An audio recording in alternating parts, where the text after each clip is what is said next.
Welcome to the Singapore Motorshow. This year's show is huge. I'm talking about 3 levels, 37 car brands and 200 cars to check out. But not all of them are new, of course, and at every motor show there are cars to see, touch and buy. Now there's a whole bunch that are already for sale and some that are coming soon. Which ones are the ones that you should totally check out? Well, I've got a plan, I've got my pass.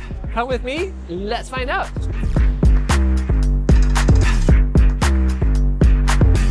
So if you're coming to a motor show and looking for something to buy, well, a lot of people just make their first stop Mercedes-Benz because this is one of those brands that just punches really hard in the Singapore car market. And here at Mercedes, the star of the show is, well, arguably the CLA. This is an all-new CLA that the brand just launched on the opening day of the show on Thursday. And get this is the CLA 200 with 163 horsepower. So yes, it is in category B. And the retail price for this is $304,888. Now, let that sink in for a little bit because this is a CLA. It's supposed to be the entry-level Mercedes. More than 300 grand. Well, in its defense, you do get a lot more car for the money than before. It is longer, wider and taller than the previous CLA. In fact, this car is actually bigger than the previous C-Class. So you do get a lot of car for the money. This car also replaces, I think, the A-Class sedan as well as the CLA. Well, no longer a coupe, it's just one four-door car in this kind of category. And even though lots of people are going to be coming here to look at this, I think the more interesting one is actually that version of the CLA over there. Now this is the CLA 250 Plus Electric. Yes, and electric means it is pure electric. You get 272 horsepower over here. And if you were to ask me which electric car has the longest range of all of them here at the Singapore Motor Show, it could well be this one because the range is 808 kilometers. And this one does have 800 volts architecture, so it charges very quickly as well. You can add more than 300 kilometers in just 10 minutes, nearly as good as filling up with petrol. Now these two cars look the same, and both the CLAs actually look almost identical, but what you have here is a grille that lights up at night, and that's one of the few ways you can tell that this is fully electric.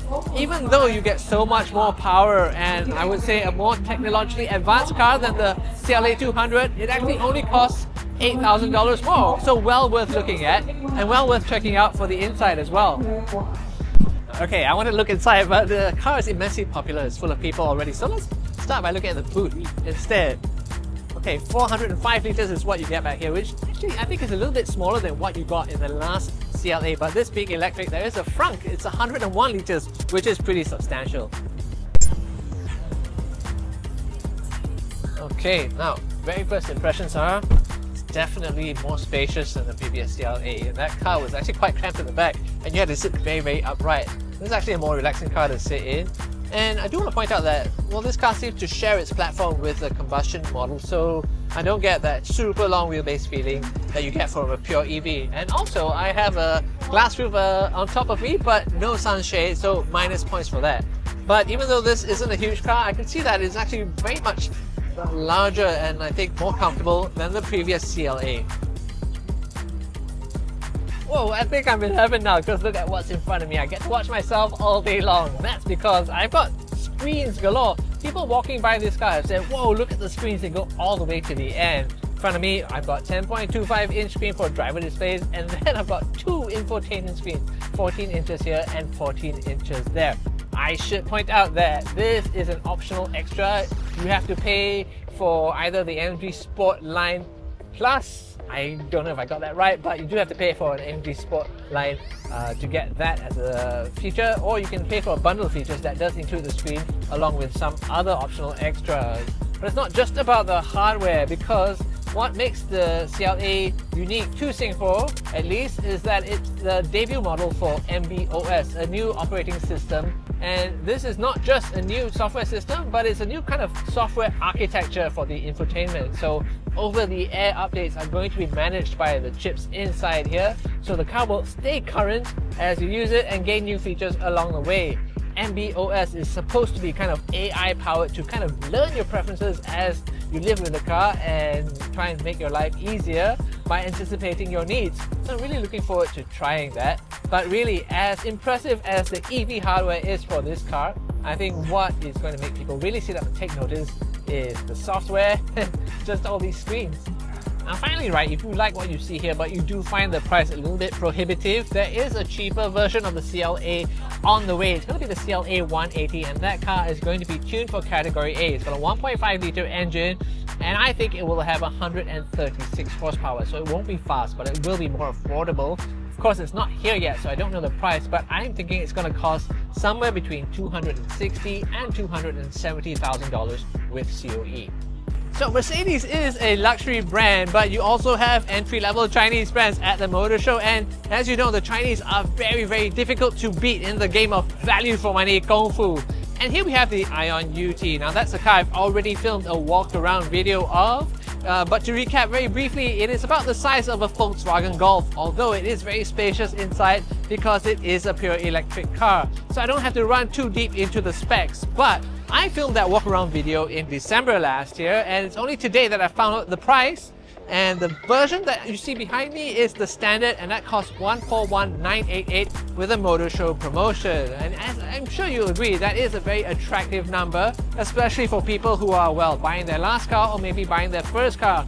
As for the premium version that I featured, which comes with more features, more range and better performance, that is only $4,000 more. So really, these are the kinds of cars that many people come to the motor show to see. Well, here we have the MG6 EV, and you can probably tell from the name that it is a pure electric car, and yes it is. Now if you look at the MG range, you've got the MG4, which is kind of compact and sporty. Then you've got the MGS5, which is a bit of a family crossover. Well, 6 is bigger than 5, right? And that's how it works with the MG6 EV. It is a bigger and more luxurious car. But here in Singapore, it's actually been detuned for category A. It only has 109 kilowatts, so it's not very fast. 0 to 100 is 9.8 seconds. But that is always a plus here in Singapore because it lets you buy the car for less money. And a big body for less money is always a winning formula here. So let's have a closer look inside, shall we? Okay, and let's see just how much space we have in here, guys. I mean, there is, of course, a panoramic glass roof above, and it helps to make the cabin feel more spacious than it really is. But there is actually a heck of a lot of space here. And it doesn't come at the expense of boot size because I've got 674 litres in the boot, and I do have a frunk as well. You get all of this for $189,888. And this car is really a good example of how the Chinese tend to offer maximum value for money that's really, really hard to beat. Okay, let's just have a very quick look here, guys. I have so many cars to see today, so I don't want to spend too much time here, but first impressions are really nice because it does feel like quite a high quality cabin. I've got 10.25 inch screen ahead of me and a 12.8 inch screen over here. So it's pretty basic, but at least the minimum sizes are met. Now, MG is kind of an export-focused brand for Shanghai Autos, so you still have physical controls because those are important to foreign customers, not so much to Chinese customers. So don't have digital aircon vents, I do have physical controls here. In terms of value for money though, this car offers 530 kilometers of range from a 77 kilowatt hour battery, so it's just all here in terms of hardware. Okay, here we have one of the more interesting cars of the motor show, and that's the Kia EV4. It is a brand new all-electric sedan, and as you can see, it is a sedan, but it is actually quite strange in terms of its shape. It is very, very aerodynamic though. It's actually the most slippery production Kia ever made.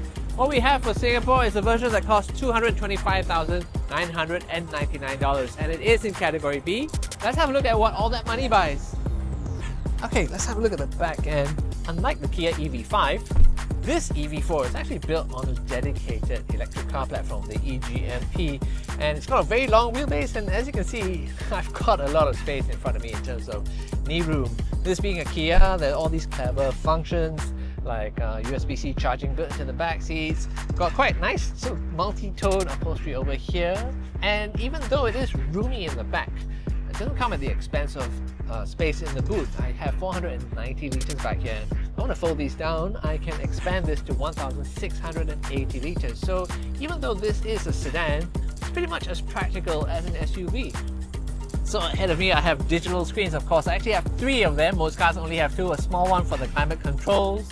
But you know, the thing about Kia electric cars and Hyundai electric cars is they do want to feel futuristic, but they also want the cars to feel familiar, so there are lots of physical controls. And I bet you, if you've just come to this from a combustion car, you're not going to be all lost and you're not going to scratch your head about how to work this car.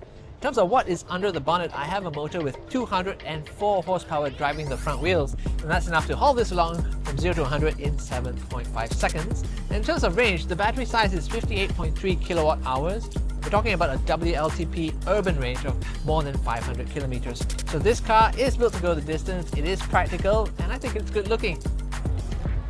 So for people not quite ready to make the jump to full electric power, there are still quite interesting combustion alternatives, and the Audi Q3 is one of them. This one is a mild hybrid. It's got a 1.5 litre engine with 150 horsepower, 9.1 seconds 0 to 100. So this car has never been about thrills. What's always sold the Q3 has been its practicality, or the part of the car that's behind this. But while we're at the front, I may as well show you these lighting signatures here, which I think borrow a lot from the newest Audis and certainly borrow from its bigger brother, the Audi Q5.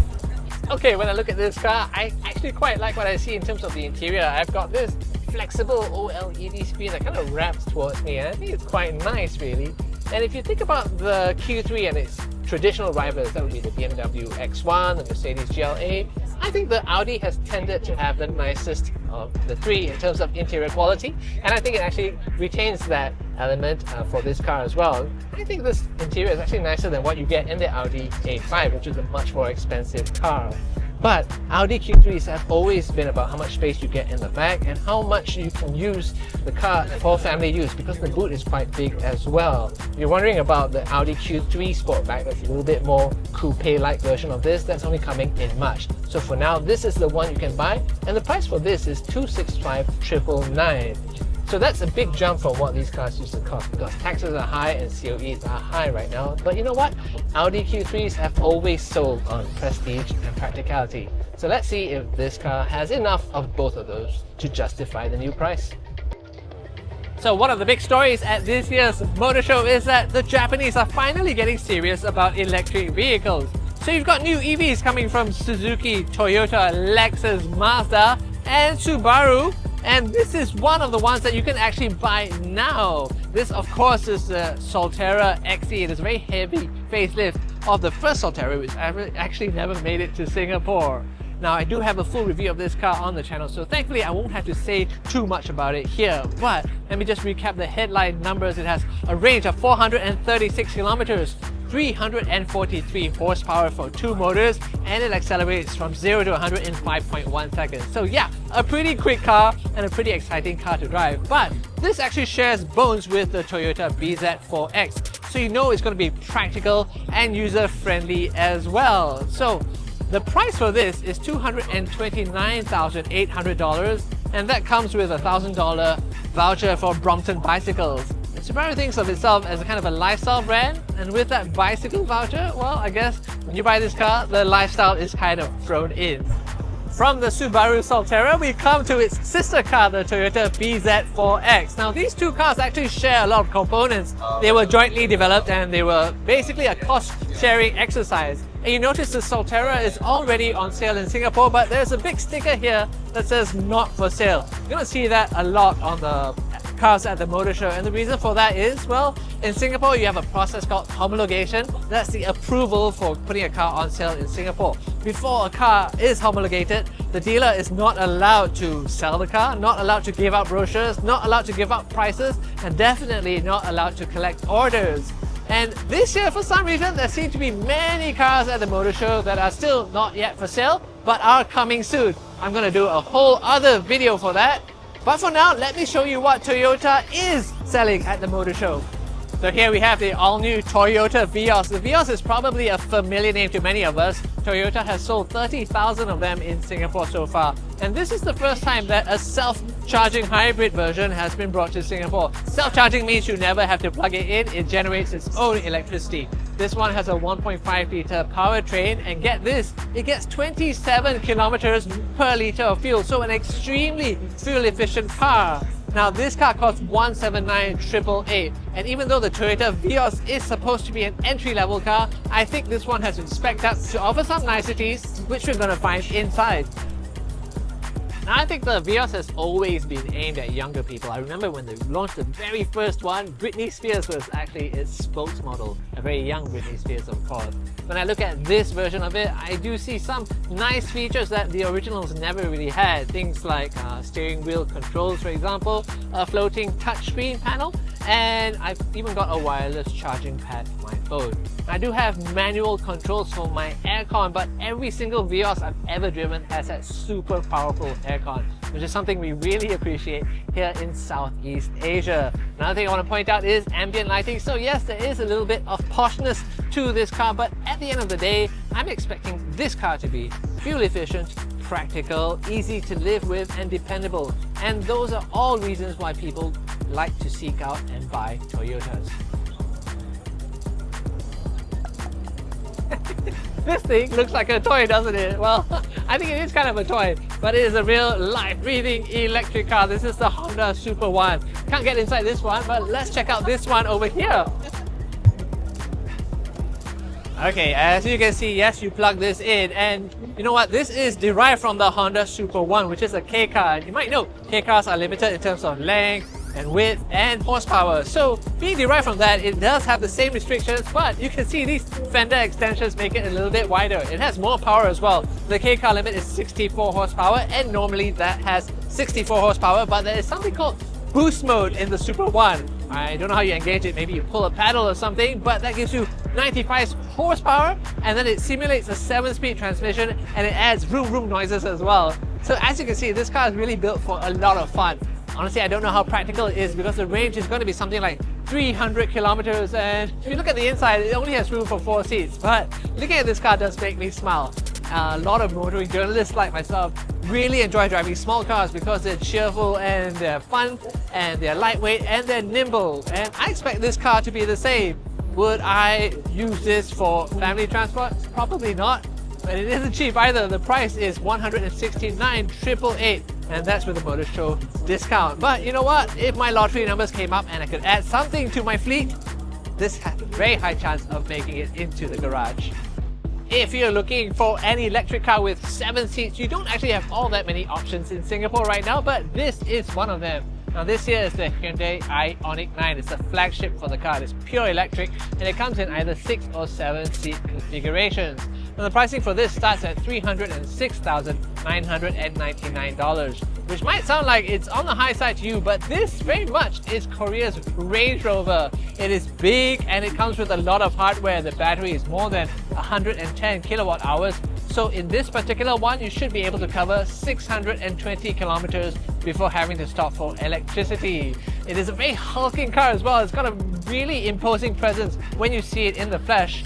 And it is very recognizably a Hyundai as well. I think the reason for that is, well, these pixel lights over here are very much a hallmark of Ioniq design. If you think about it, Ioniq as a label has been around for 10 years now. So Hyundai has been producing and selling EVs for 10 years. They obviously know what they're doing, and this year they're kind of styling themselves the masters of space. To find out what that means, I think we should go inside this thing. Okay guys, this car is massive inside as well, and you can see that this is a 7-seat configuration here, and it is versatile as well. It's not just about space, but what you can do with it. And look at how easy it was for me to move this forward. If I do actually want to climb into the back seats, I just press the button over here, sits forward and moves out of the way, just like a hatchback. And watch me do this with my 50-year-old spine. It's actually pretty easy to access the rearmost seats back here. Now, people need 7 seats for all kinds of reasons, and I would say that this one isn't one of those cars that's kind of a 5+2. I do feel like I have enough space back here, particularly because this row is adjustable. So as long as I get along with the people who are sitting in front of me, I think we can all negotiate an amount of room that makes everybody happy. But you know what?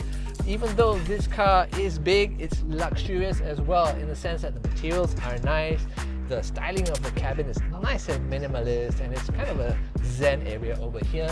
We do have all important aircon vents above me as well, so I think I could relax back here even though I'm 1.75 meters tall, and I think even in a fairly long journey I wouldn't come to blows with anyone. But for true relaxation, I want to check out the 6-seater.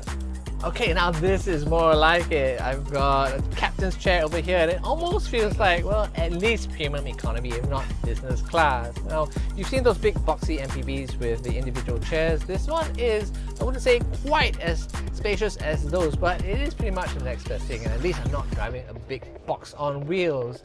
So if I want to relax and sit back, there's ways I can play with the seat over here. Let me see if I can find the right button. And straight away you can see it is moving into a reclined position, it's propping my feet up, and I can feel myself becoming more relaxed by the trigger. So my feet are killing me. I've been walking around this entire motor show and I've been looking at car after car after car. I think it's time for some well-deserved rest. So if you don't mind, I'm going to put my feet up and I'll see you in the next video.